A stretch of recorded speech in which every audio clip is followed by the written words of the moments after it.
आज घेतला आपण सामकी माता आणि जेताल महाराज यांचं दर्शन. अरे यार हे तर शेवटपासून चालू झालं, सुरुवातीपासून बघा. तर आता आम्ही सगळे नाही का सामका माताचं दर्शन घ्यायला चाललो भाऊ. चला डायरेक्ट भेटू आता मंदिर.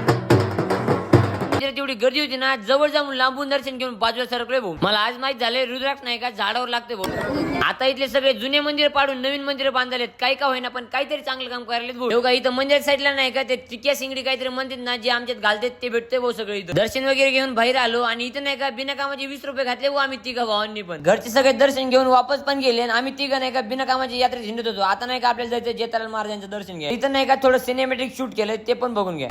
डोरून सांभाळो गावडी डोरून पाळो सारी अंधारो सो जीवने मा चांद डोलायो याडी बापू सेवा वगैरे करून बाहेर आलो आणि बघतो तर काय इथं तर हातावर नाव गोंदायचा कार्यक्रम चालू आहे भाऊ. लग्न 4-5 वर्ष झालं ना, आता शिक नाही का एकमेकांचे नाव गोंदालेत भाऊ. काय नाव देऊ आता यांच्या प्रेमाला. माझ्या लाडक्या चोंबीन व्हिडिओ आवडला असेल तर लाईक आणि मला फॉलो करा. भेटू उद्या.